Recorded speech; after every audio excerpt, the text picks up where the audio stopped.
Sai Charitham, Chapter 28, Narration of Vision. Baba shows marvel through the experience of visions while he remained where he was. Those wonders are narrated in this chapter. Raleigh brothers were Greek merchants and Lakshmichand worked as their munshi in Mumbai. How did he come in contact with Sai? The author further narrates the story. We only meet a saint who dispels the darkness born of ignorance when the good deeds of many lives are brought for the fore by fate. In the year 1910, it was during the Christmas holidays that Lalaji got an opportunity to come to Shirdi. 2 months before his visit, he had a strange dream all of a sudden about a matter that had never entered his mind before. In his dream, he saw a bearded old sadhu surrounded by devotees, and that Mahatma was standing thus. Later on, Lakshmichand went to a household named Dattatreya Bijur to listen to Das Ganu's Kirtan. Das Ganu used to display Baba's picture at that time of Kirtan. Immediately on seeing the picture, Lakshmichand remembered that the idol had appeared in his dream. It was the same beard, the same age, the same feature and limbs. Lakshmichand concentrated and felt that this was the same Mahatma. It was Das Ganu's Kirtan and epilogue of Tukaram, and then the darshan of the sadhu of his dream. Lalaji was deeply engrossed. There was a constant longing for sadhu whom he had seen in his dream. The longing came to an end in 1910. Lakshmichand had a strong desire to meet the sadhu who he had seen in his dream.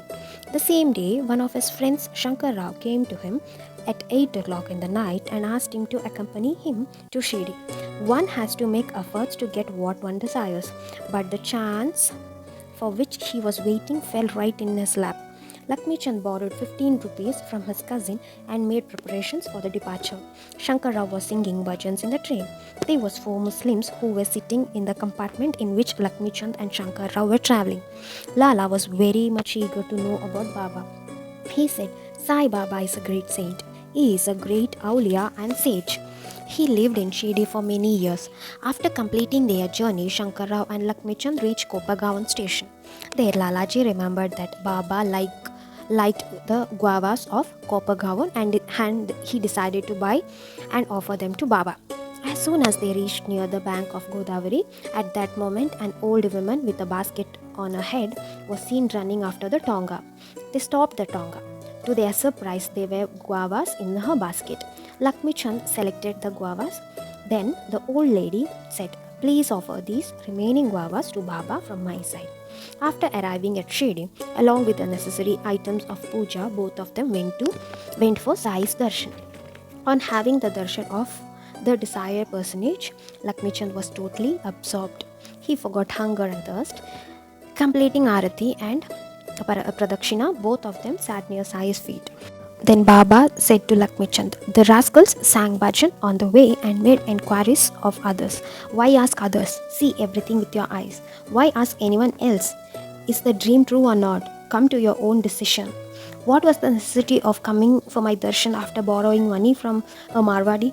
Is your heart's desire fulfilled now? How did Baba come to know? Lakshmichand was greatly surprised. Baba did not encourage the habit of running into a debt to celebrate a festival or on a pilgrimage.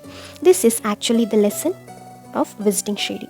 After Sai's darshan, Lakshmichand went to Sate's Vada and he was gratified with eating sanza of Sai's prasad at the time of lunch in the afternoon. Again, on the second day, he recalled that sanza at the time of lunch, but it was not available every day. Then on the third day, Joe came to the masjid and asked Baba, What should I bring for Nivedya today? Baba quickly said, Bring me a plate full of sanza. Later you can do arati and puja. Leaving the puja materials there, Jog immediately went back and brought sanza that was enough for everybody. When the noon arati was over, Lakshmichand got sanza at the time of lunch. Baba was fulfilling every desire of Lakshmichand. He developed such devotion for Baba that whenever he found someone going to Shirdi, he sent along with him garlands, dakshina, camphor and agarbattis. Later on, he became a regular visitor to Shirdi. Once Lakshmichand went in the night to see the Chavdi procession. Baba started coughing and breathed hard with distress. Lakshmichan thought how this cough is troubling him. It seems that somebody have cast an evil eye. The next morning, when he came to the masjid, Baba said to Madhavrao, "How did I suffer from cough? Is it because somebody's evil eye? I feel that somebody has cast an evil eye on me.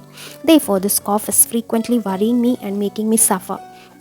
Surprising at the repetition of his thoughts, he thought, how did Baba know this? And is he all pervasive? With these thoughts, he went back to his place, taking Udi Prasad and thus praising Sai. There was a Punjabi Brahmin named Ramlal. When he was in Mumbai, Maharaj appeared in his dream and said, "Come to me." He never had his Maharaj darshan before. The next day, while passing a shop by the road, he saw Maharaj's picture, whom he saw in a dream. The shopkeeper told him about Sai Baba's picture and said that he resides in Shirdi. Thereafter, Ramlal went to Shirdi and lived there till his death. Once, Baba appeared in the dream of a lady of Burhanpur. In her dream, Baba was asking for a meal of khichdi. Her husband was an official in the postal department of Burhanpur. Later, he was transferred to Akola, and both husband and wife made preparation to visit Shirdi and lived there for 14 days.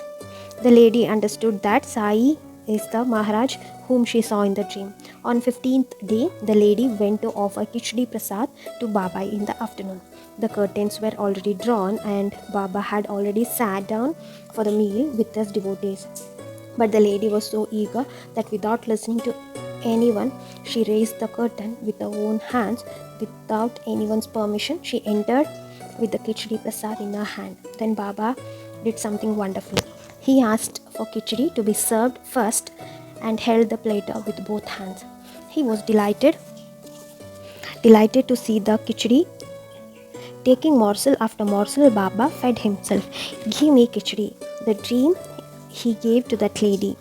When people heard the story, they realized Sai's inexplicable behavior. Once a Gujarati Brahmin came unexpectedly to Shirdi for the service. Earlier, this person named Megha had been an employee at Hari Vinayak and Rahu Bahadur Sate. Sate was an officer of Kedah district. When he came across Megha unexpectedly and employed him for doing regular puja in Shankar's temple. Thereafter, Sate came to Shirdi, seeing the large crowd of people who came for pilgrimage. He met the leading villagers and acquired a place where Baba had first seen and built the Vada there. Megha was fallen man. Sate made him follow the righteous path, teaching him Gayatri Mantra. Megha regarded Sate as Guru. Once Sate said to him, "I have a strong desire to bathe Baba with the water of Ganga. Therefore, I will send you to Shirdi for this specific purpose. Go to Shirdi and surrender with your whole being to the Sadguru." Megha asked him about Sai's caste. Sate did not know it himself. Baba sits in the masjid, so some people call him Muslim. Megha had doubts. How can a Muslim be regarded as a guru? At last, because of Sate's insistence, Megha went to Shirdi. He arrived at the masjid. As he started to climb the steps, Baba started his leela. He became wild and rage and picking up a stone in his hand and said, "Beware, if you put your feet on the step, this place is inhabited by a Muslim. You are a high caste Brahmin and I, the lowest of low, a Muslim. You will be defiled. Go back." Listening this, Megha started quacking. Megha was surprised. How did he know my inner thoughts? He was perplexed. As Baba ran forward to strike him, Megha moved backward with every step and had no courage to move forward. He remained in Shirdi, observed Baba's mood and rendered whatever service he could. Later he returned home, where he fell sick and was confined to bed. There he began to contemplate upon Baba and came back to Shirdi. He became dedicated devotee to Sai. He had got attached to Sai's feet. He looked on Sainath as Shankar and Umanath.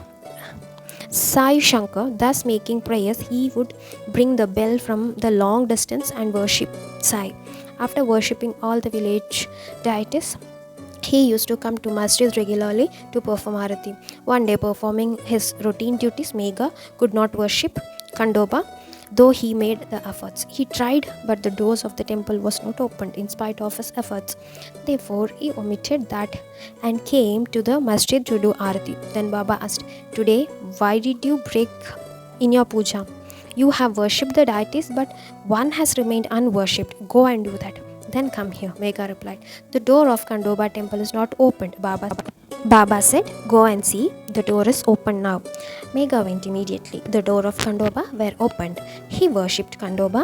He also got rid of that uneasiness. Then he did puja with great reverence with sandalwood paste, flowers, and 8 other offerings. He offered garlands and dakshina according to his means. On one Makara Sankranti day, Megha felt like anointing Baba's body with sandalwood paste and then giving him a bath with Ganga water. Immediately after getting Baba's permission, Megha took a copper vessel and set out to get water from Godavari. Megha was at all worried about that distance. He brought the water and poured it into the wide-mouthed copper pot and persuaded Baba to have bath, but Baba did not listen. Again, after the noon arati, Megha requested him. Then Baba said, "I don't wish to bath in Ganga water. Why does a fakir like me want Ganga water?" To this, Megha said, "You are my Shankar. Today is Makara Sankranti, and when Shankar is given bath with Ganga water, he is propitiated.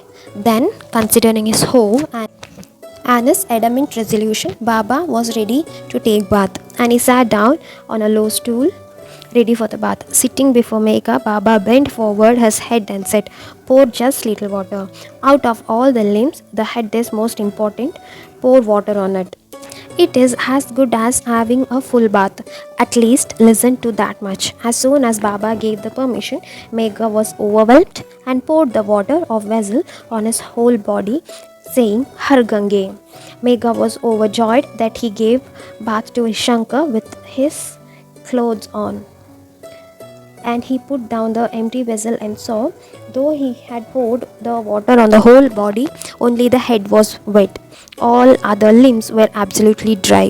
There was not even a drop of water on his clothes.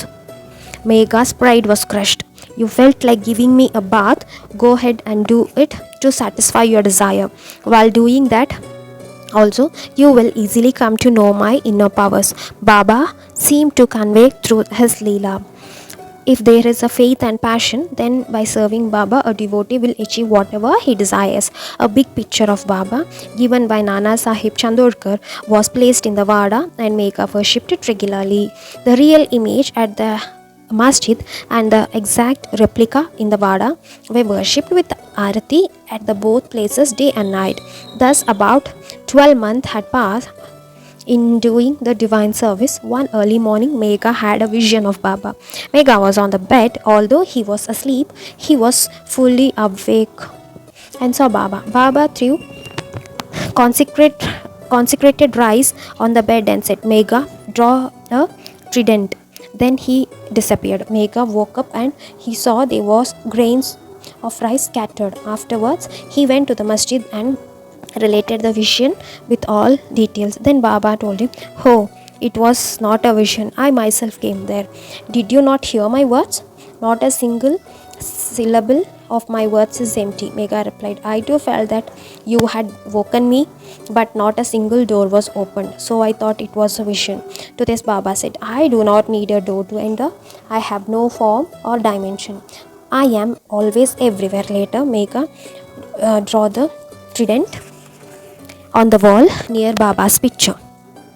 The next day, a Ramdasi devotee from Pune came and offered a lingam to Baba. Meanwhile, Megha went there. Baba gave the Shivlingam to him and said, "Take your Shankar." Kaka Sahib Dikshit was surprised to see that particular lingam that had appeared in his meditation just a little earlier. Om Shri Sai Nathaya Namaha.